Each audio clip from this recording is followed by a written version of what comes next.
요한일서 1장 7절에서 9절. 그러나 그분께서 빛 가운데 계신 것 같이 만일 우리가 빛 가운데 걸으면 우리가 서로 교제하고 또 그분의 아들 예수 그리스도의 피가 모든 죄에서 우리를 깨끗하게 하느니라.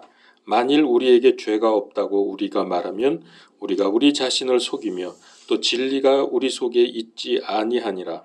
만일 우리가 우리의 죄들을 자백하면 그분께서는 신실하시고 의로우사 우리의 죄들을 용서하시며 모든 불의에서 우리를 깨끗하게 하시느니라. 아멘. 예수 그리스도 십자가의 피는 인류의 모든 죄를 완전히 씻어낼 수 있는 능력과 은혜가 있습니다. 지금 예수님은 믿는 자들을 위해서 처소를 준비하고 계십니다. 머지않아 우리를 그곳으로 받아들이실 것이죠. 요한복음서 14장 2절 3절에 분명하게 말씀을 하고 있습니다. 그래서 우리는 그리스도 왕국을 보장받고 사는 사람들입니다. 오늘은 예수 그리스도 십자가의 피로 죄 씻음을 받고 구원받은 후에 지은 죄들의 문제를 다루려고 합니다. 이 죄가 구원 이전의 상태로 우리를 돌아가게 하는가, 아니면 구원과 관계가 없는가? 십자가의 피로 다시 씻어야 합니까? 아니면 그럴 필요가 없습니까? 구원받은 후에 지은 죄, 십자가의 피로 다시 씻어야 합니까? 그럴 필요가 없습니까? 구원받기 위해서 과거의 모든 죄를 다 회개해야 합니까? 잊어버린 죄나 죄인지 모르고 지은 것도 전부 회개해야 합니까? 아니면 그런 건 괜찮습니까? 구원받은 후에 지은 죄를 회개해야 됩니까? 안 하면 구원에서 떨어져 나갑니까? 회개는 어떻게 해야 되죠? 시시콜콜 크고 작은 모든 죄를 다 회개해야 됩니까? 아니면 어느 정도까지는 안 해도 되고 그거보다 큰 죄는 회개를 해야 합니까? 그 기준이 있습니까? 회개와 구원의 관계는 무엇입니까? 제가 지금 여러 가지 질문을 던졌는데 사실 이거는 굉장히 중요하면서도 답변이 잘 안 되는 부분입니다. 그런데 이에 대한 질문을 해서 답변을 듣고도 확실하게 해결되지가 잘 않습니다. 긴가민가해서 마음이 편치 않아서 힘들어하는 사람들이 많습니다. 그 정도가 아니고 질문을 하면은 설명해 주는 사람조차도 답답하기는 마찬가지입니다. 자, 이 문제는 믿음 생활을 하는데 매우 중요하기 때문에 성경의 근거에서 차근차근 풀어봅시다. 완전한 정답은 어렵겠지만은 어쨌든 성경은 뭐라고 말씀하시는지 기도하면서 성령님의 인도를 받아보십시다. 구원은 예수 그리스도의 속죄를 받아들이고 그분을 하나님으로 나의 구원자로 믿으면 받습니다. 이것이 성경의 진리입니다. 그런데 구원받은 후에 죄를 지으면 다시 십자가의 피로 씻어야 합니까? 그리고 씻을 수 있습니까? 이 문제부터 짚어보죠. 믿고 구원을 받을 때 예수 그리스도 십자가의 피로 우리는 과거, 현재, 미래의 모든 죄의 씻음을 받게 됩니다. 그래서 믿는 순간 하나님의 왕국이 보장됩니다. 골로새서 1장 13절에 그분께서 우리를 어둠의 권능에서 건져내사 자신의 사랑하는 아들의 왕국으로 옮기셨으니, 과거형입니다. 옮기셨으니 믿으면 그 순간 이 말씀이 적용이 됩니다. 그래서 우리는 믿는 순간 옮겨졌습니다. 과거입니다. 그러니까 이건 무슨 얘기냐면 법적으로 이미 왕국 백성이 되었다는 거죠. 그런데 우리는 여기서 아직도 살고 있습니다. 그러나 법적으로는 하나님 왕국의 국적을 취득한 사람입니다. 왜냐하면은 현재뿐만 아니라 과거뿐만 아니라 미래의 모든 죄까지 다 씻음을 받았기 때문입니다. 그래서 우리는 법적으로 완전한 하나님의 백성이고 자녀가 되었습니다. 그래서 구원을 위한 죄 씻음은 죄를 지을 때마다가 아니고 한 번만 씻으면 됩니다. 구약 경륜 때는 지은 죄를 해결하기 위해서 자기 경제 수준에 맞추어서 소나 양이나 비둘기 이것을 자기를 대신해서 속죄 제물로 드렸습니다. 그런데 이것은 완전하지가 않았습니다. 이 방법은 완전한 방법이 아니었습니다. 성경을 찾아보죠. 히브리서 9장 9절. 이 성막은 현재 곧 이때까지의 모형이므로 그 안에서 예물과 희생물을 드렸어도 그것들이 양심에 관한 한 섬긴 자를 완전하게 하지 못하였으며, 완전하게 하지 못해요. 제물을 드려도. 그래서 개인뿐만 아니라 민족적으로도 매년 속죄일이 되면은 대제사장이 속죄 제물의 피를 가지고 지성소에 들어갔습니다. 이렇게 사람은 계속해서 죄를 짓기 때문에 계속 속죄 제사를 드려야 했습니다.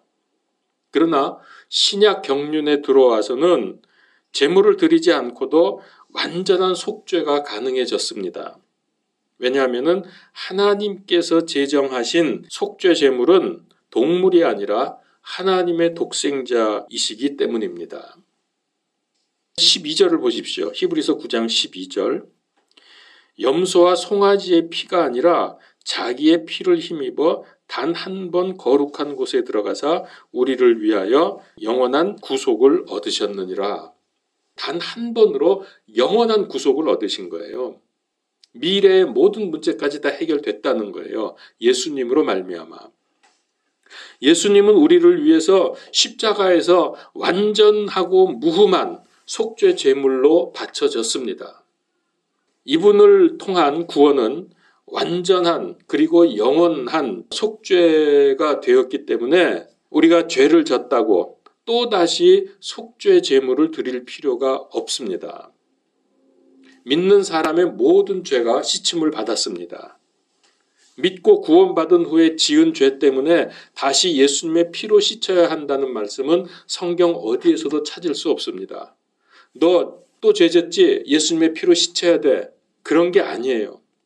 우리는 구원에 관한 한 한 번 씻음으로 영원히 정결하게 되었습니다.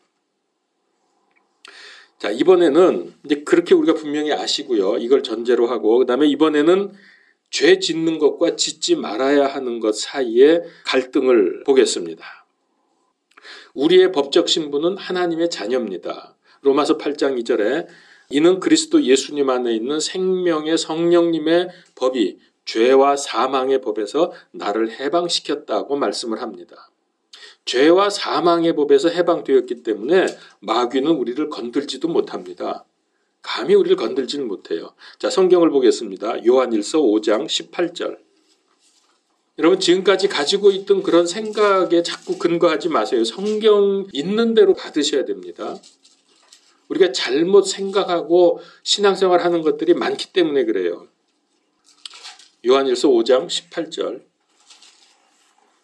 누구든지 하나님에게서 난 자는 죄를 짓지 아니함을 우리가 아노니 오직 하나님에게서 난 자는 자신을 지킴으로 저 사악한 자가 그를 건드리지 못하느니라.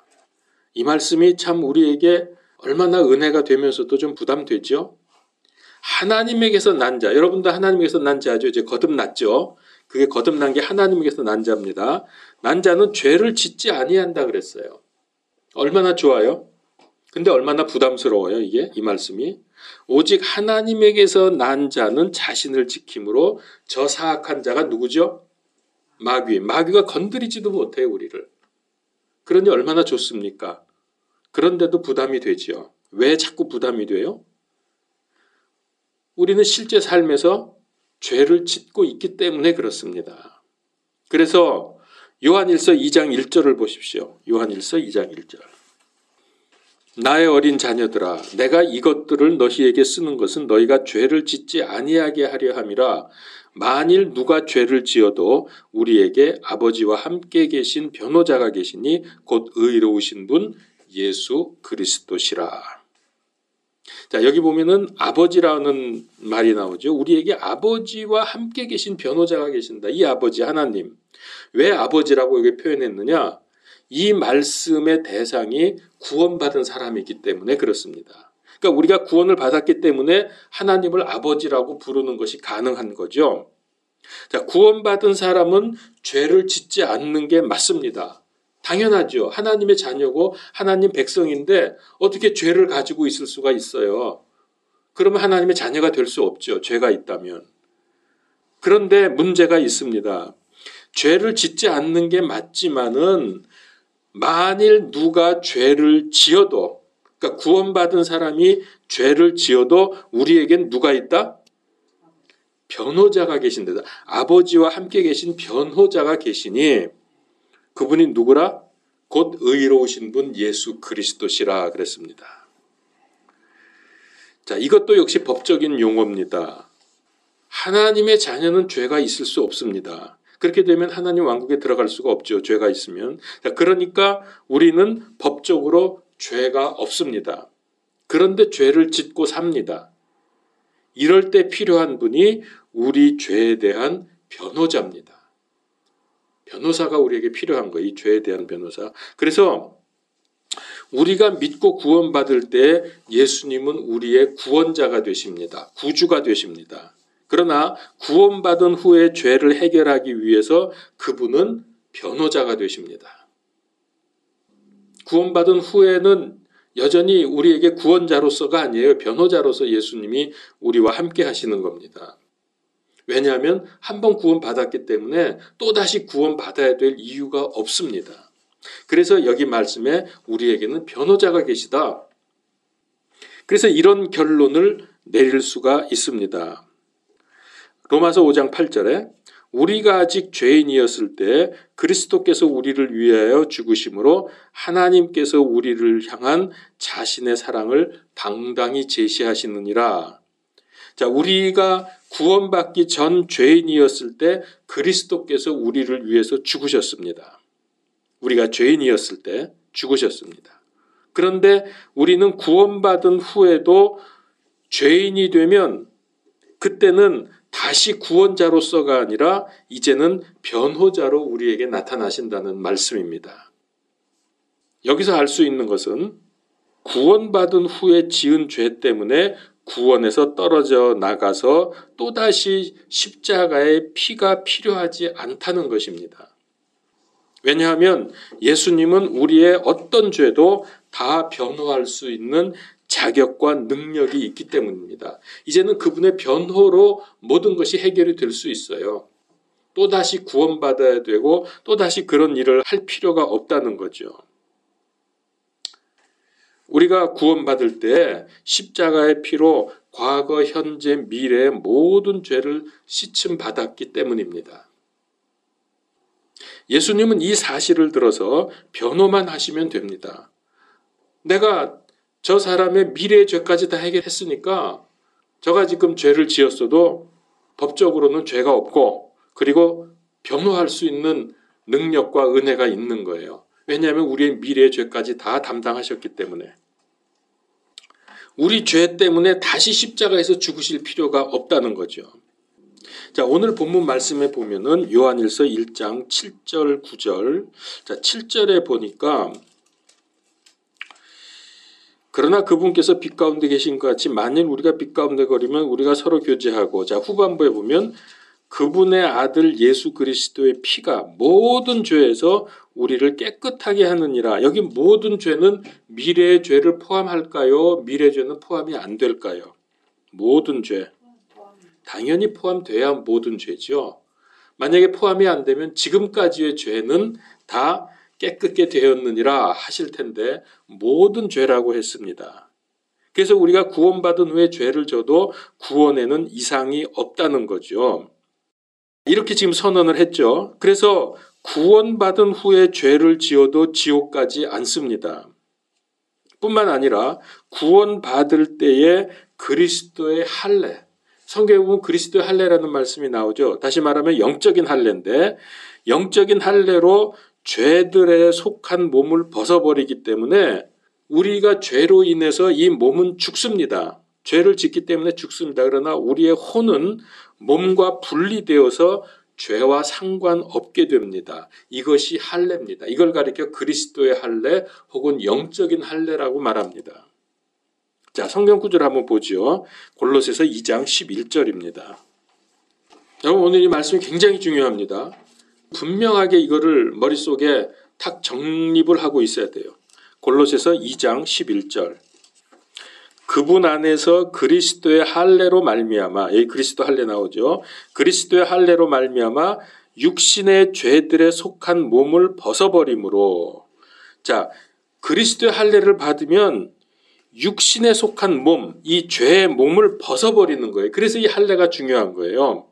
벗어버림으로 손으로 하지 않은 할례로 할례를 받았느니라. 손으로 하지 않은 할례, 이게 뭐예요? 구약의 할례는 손으로 했잖아요. 구약에는 칼로 베어냈는데 이제는 손으로 하지 않은 할례, 이거 영적인 할례, 그리스도의 할례, 이건 뭡니까? 거듭나는 겁니다. 이게 거듭난다는 것을 여기 있는 표현으로 하면은 우리의 죄악된 몸과 분리되는 것입니다. 이게 그리스도의 할례예요. 그래서 우리가 죄를 지어도 우리의 혼은 구원을 받는 겁니다. 몸과 분리되었기 때문에, 우리가 할례를 받았기 때문에, 거듭났기 때문에. 다시 말합니다. 구원받을 때에 그리스도의 할례로 죄의 몸을 벗어버렸기 때문에 혼의 구원에 아무런 영향을 미치지 못한다는 거예요. 이해가 되셨습니까? 여기까지? 왜 우리가 죄를 져도 구원에 문제가 없느냐? 그리스도의 할례를 받았기 때문이에요. 몸과 이 죄와 분리되었다는 거죠. 할례는 이렇게 베어내서 나누는 거 아닙니까? 분리시켰기 때문에 그래서 저 마귀가, 저 악한 자가 우리 건드리지도 못한다는 것은 우리의 혼의 구원에 대해서, 우리의 혼에 저주하기 위해서 건드리지도 못한다는 거예요. 그러니까 이 말씀이 굉장히 그 난해 구절로 되어 있거든요. 그리고 설명을 잘 못하는 경우들이 많이 있습니다만은 이 할례를 이해하면은 이거 분명히 이해됩니다. 어떻게 우리는 여전히 죄를 짓고 사는데도 마귀가 건들지도 못한다고 하느냐? 못 건드려요. 우리의 몸은 건들지 몰라도 할례로 분리된 혼은 건들지 못합니다. 그래서 구원에 지장이 없습니다. 이 원리를 여러분 분명히 아셔요. 이게 바로 생명의 성령님의 법적인 원리입니다. 이 확신을 가지십시오. 안 그러면 또 자꾸 뒤로 물러나가지고 이거 구원 내 받았나? 이거 이래가지고 되나? 이런 속에서 헤매지 마시고요. 더 이상. 그래서 우리는 이 몸은 죽지만은 그 다음에 어떻게 돼요? 그렇다고 몸이 없는 그냥 혼만 떠돌아다닙니까? 아니죠. 우리는 영적인 몸, 부활의 몸을 입게 되는 것입니다. 그걸 새로운 몸이라고도 하죠. 제가 지금까지 말씀드린 거를 달리 설명을 하면은 구원받는 것은 우리의 행위에 근거한 것이 아니라 예수님께서 이루신 속죄 사역에 근거하기 때문에 우리의 행위와는 관계가 없다는 거예요. 만약에 우리의 구원이 내가 행한 것이 옳기 때문에 구원받을 만하기 때문에 행위 때문에 구원을 받는다면 우리가 그 다음에 행위를 잘못하면 구원에서 떨어져 나갈 수 있는데 우리가 구원받은 근거는 나의 행위가 아니라 예수님의 속죄 사역에 근거하고 있습니다. 그래서 우리가 행위를 잘못하고 죄를 져도 예수님의 속죄가 무너지는 게 아니거든요. 그래서 구원에는 문제가 없다는 거예요. 이게 성경에서 말하는 분명한 원리입니다. 그러면 이제 우리가 여기서 반드시 짚고 넘어가야 될 내용이 있는데요. 죄를 지어도 구원에는 영향이 없지만은 그러나 그 죄 때문에 우리는 심각한 문제를 가져오게 됩니다. 이거를 여러분 아셔야 돼요. 4가지 정도로 이렇게 정리가 되던데 제가 해보니까 첫 번째, 죄가 있으면 하나님과 나 사이의 관계가 끊어지고 기도가 막힙니다. 이거는 구원에 관한 문제가 아니에요. 구원받은 사람의 삶에 관한 문제입니다. 하나님과 나 사이의 관계가 끊어지니까 당연히 기도가 막힐 수밖에 없죠. 이사야서 59장 2절. 너희 불법들이 너희와 너희 하나님 사이를 갈라놓았고 너희 죄들이 그분의 얼굴을 너희에게 숨겼으므로 그분께서 듣지 아니하시리라. 우리 기도해도 그분께서 듣지 아니하세요. 뭐 때문에? 죄가 하나님과 우리 사이를 갈라놓았기 때문에. 굉장히 심각한 겁니다. 이거 우리 신앙생활 하는데. 두 번째, 성령님의 인도를 받지 못하게 되죠. 하나님과 관계가 끊어져 버렸으니 인도를 받겠습니까? 그러면 그 다음에 우리는 어떻게 살아야 돼요? 성령님의 인도 못 받으면 불신자하고 똑같죠. 뭐 사는 게. 그래서 그 다음부터는 내가 알아서 내 인생길을 가야 합니다. 그러면 불신자나 다름없는 삶을 살게 될 것입니다. 그래서 데살로니가전서 5장 19절에 성령님을 소멸하지 말며 그랬습니다. 성령님을 소멸하지 말라. 이거 죄 때문에 소멸됩니다. 죄가 이렇게 무서운 거예요. 세 번째, 그러면 그 다음에 어떤 일이 연쇄적으로 일어나느냐? 마귀의 공격을 받을 수밖에 없습니다. 네 번째, 결국 어떤 일이 벌어집니까? 영원한 세상에서 상급, 면류관, 상속유산에 막대한 손실을 입게 됩니다. 이게 다 연결이 돼요. 계속해서. 도미노 현상이죠. 죄가 있으면 하나님과 내가 막히고 기도가 안 되고 그러니까 성령님의 인도를 받지 못하고 그러면 마귀의 공격을 받고 그러다가 천국 가면은 구원은 받지만 천국 가면은 상급에 막대한 지장을 받는다. 얼마나 손해인지 몰라요. 자, 이걸 알고도 그런데도 불구하고 자기가 지은 죄를 방치하고 같은 죄를 반복하고 하나님 계획 속에 들어오지 아니하면 하나님이 어떻게 하실 것 같아요? 징계하십니다. 히브리서 12장 6절. 주께서 사랑하는 자를 친히 징계하시고 자신이 받아들이는 아들마다 채찍질 하시느니라. 너 어떻게 이렇게 죄만 계속 짓고 그거 해결 안 하고 이런 식으로 살 거야? 그러면서 하나님이 채찍질을 하세요. 징계하세요. 그러면 아프죠? 채찍에 맞으니까. 그럼에도 불구하고 여전히 나아지지 않고 계속 하나님이 보실 때 복음의 방해거리나 되고 하나님 영광 가리고 소망도 없고 죄만 짓고 계속 산다. 징계를 받았는데도 그때는 죽이십니다. 그래도 구원은 받습니까? 못 받습니까? 그 전에 구원 받았다면 받은 사람이 이렇게 살면은 하나님이 데려가시는데 구원은 받는단 말이에요. 아까 제가 처음에 얘기한 대로 혼의 구원은 지장이 없어요. 그리고 그 혼은 부활의 몸을 이제 앞으로 입을 겁니다. 그게 그리스도의 할례라 그랬죠. 고린도전서 5장 5절에 그런 말씀이 나옵니다. 그런 자를 사탄에게 넘겨주어 육체를 멸하도록 판단하였으니 이거 죽는 거죠. 육체를 멸하니까 이것은 영이 주 예수님의 날에 구원을 받게 하려 함이라. 죽이시는 이유는 멸망시키려는 게 아니라 얘는 더 이상 놔둬도 소망 없고 죄만 짓고 살아. 하나님 영광 가려. 복음에는 아무 도움도 안 돼. 복음의 방해거리만 돼. 그럴 때는 그를 죽임으로 해서 영은 주 예수님의 날에 구원을 받게 하려 함이라 그랬습니다. 자, 그리고 9절을 보죠. 요한일서 1장 9절 오늘 말씀. 만일 우리가 우리의 죄들을 자백하면 그분께서는 신실하시고 의로우사 우리의 죄들을 용서하시며 모든 불의에서 우리를 깨끗하게 하시느니라.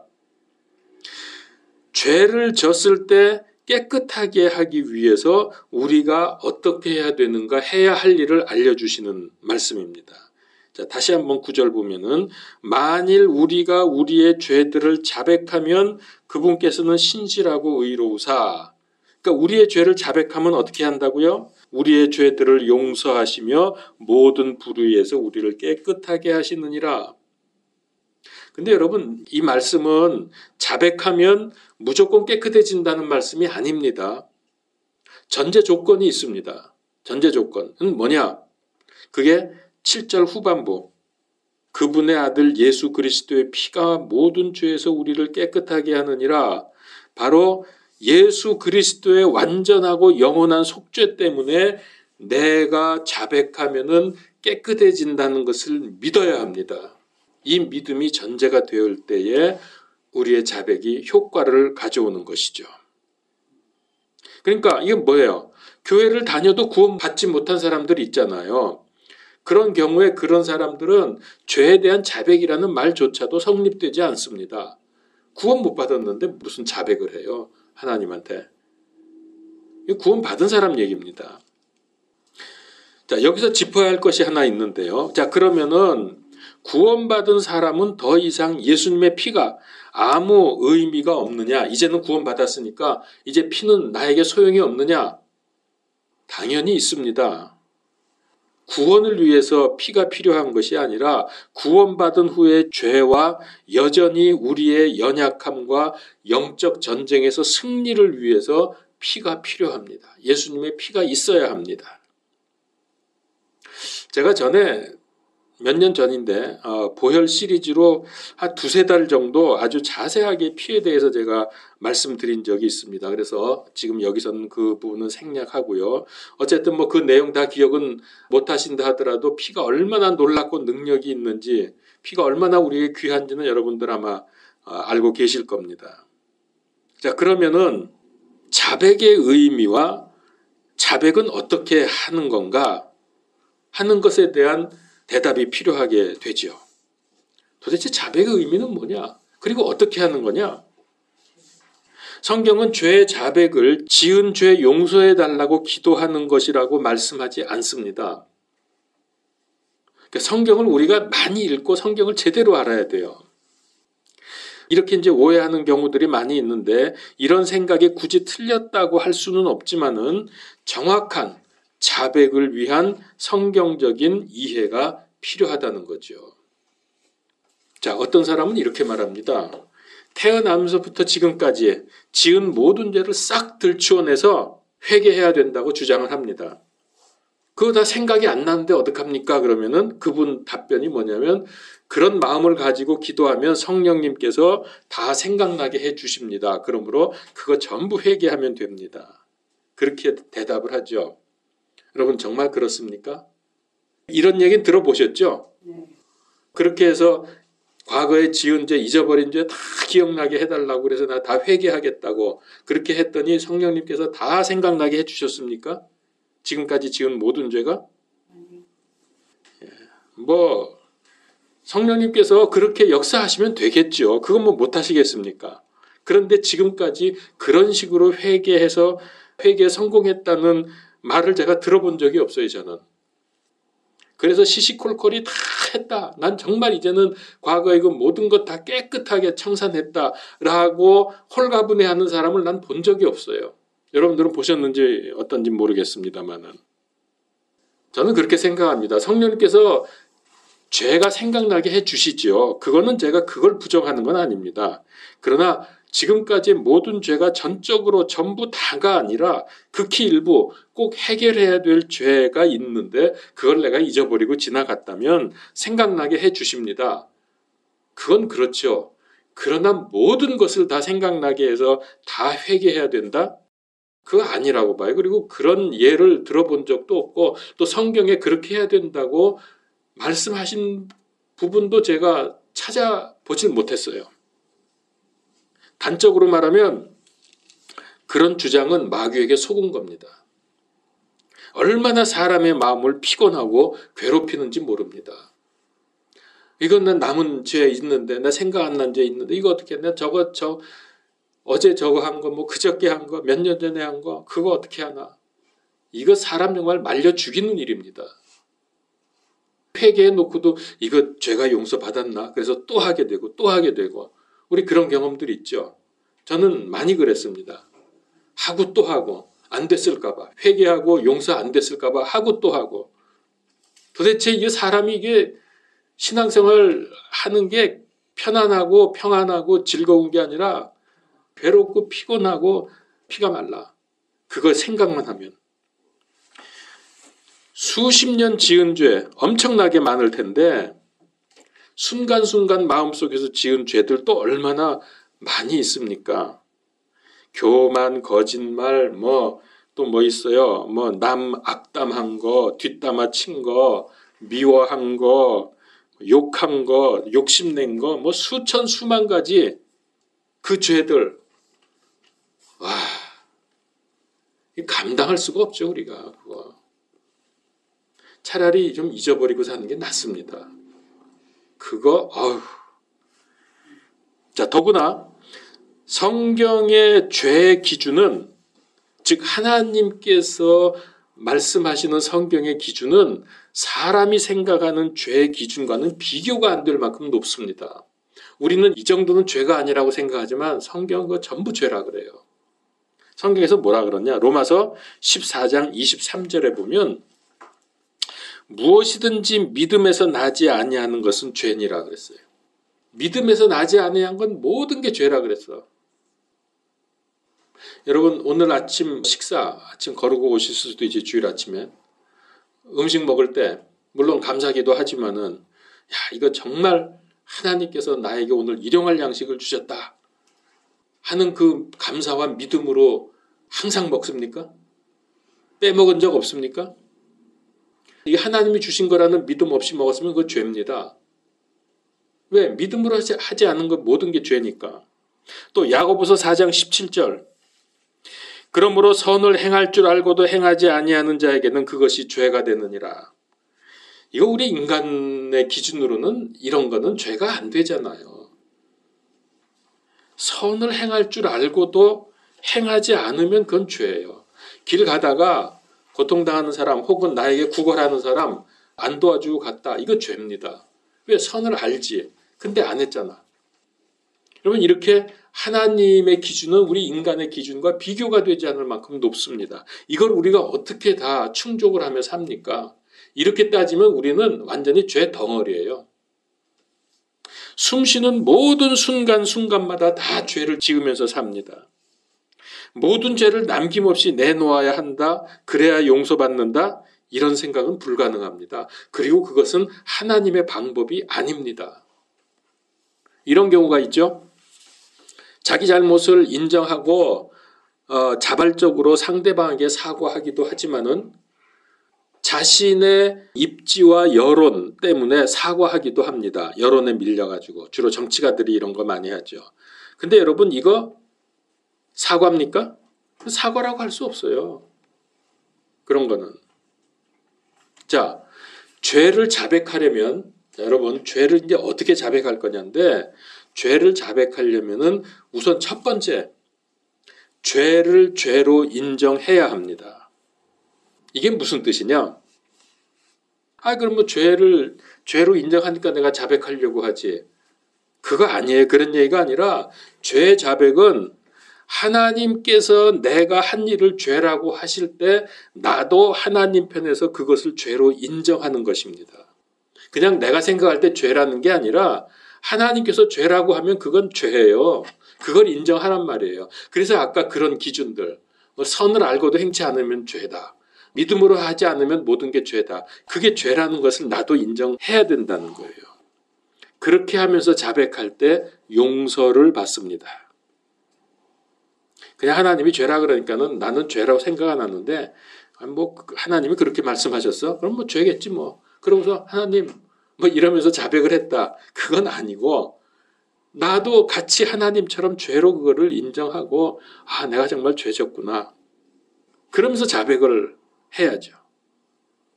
그러니까 여러분 자백은 지은 죄를 용서해 달라고 부르짖는 것이 아닙니다.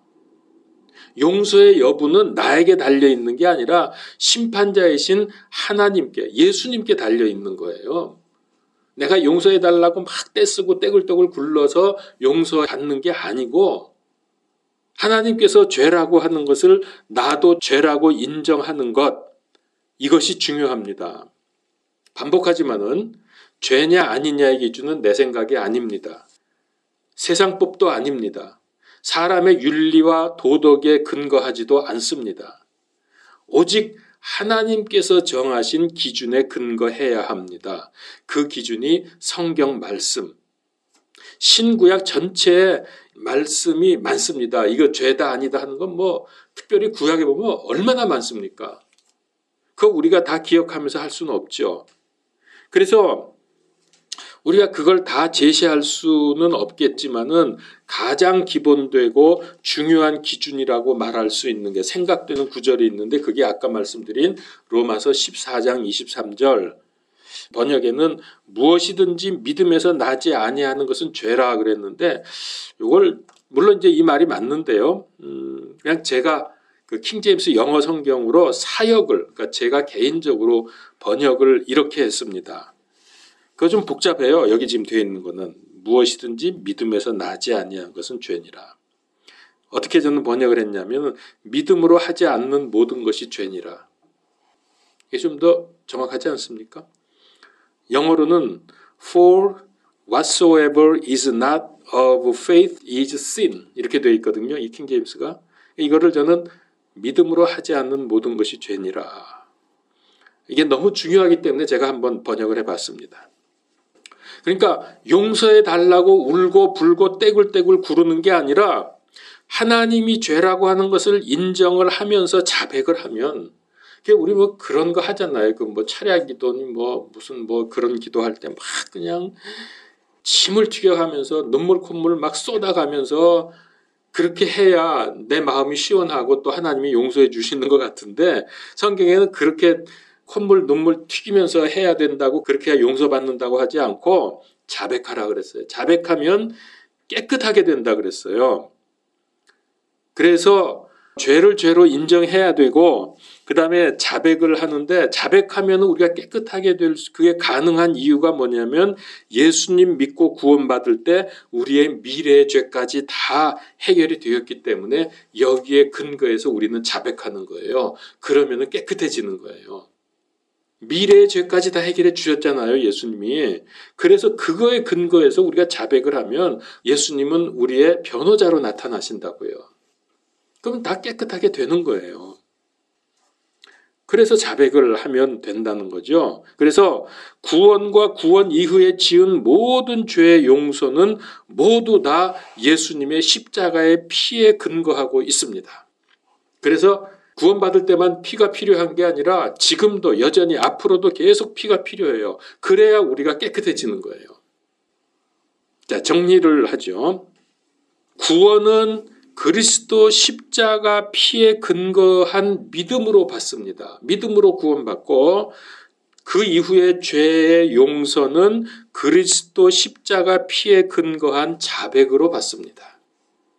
간단히 말하면 이거예요. 구원은 십자가의 피를 믿음으로 받고, 그 이후에 지은 죄의 용서는 십자가의 피에 근거해서 자백함으로 받는다. 그러니까 믿음으로 받고 자백함으로 받는다. 이 차이예요. 피는 다 여전히 유효하다. 더 이상 우린 구원받아서 피가 필요 없는 게 아니라 항상 피는 우리에게 필요하다.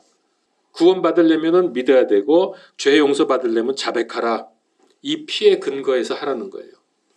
왜? 우리의 미래의 죄까지 다 해결이 됐으니까.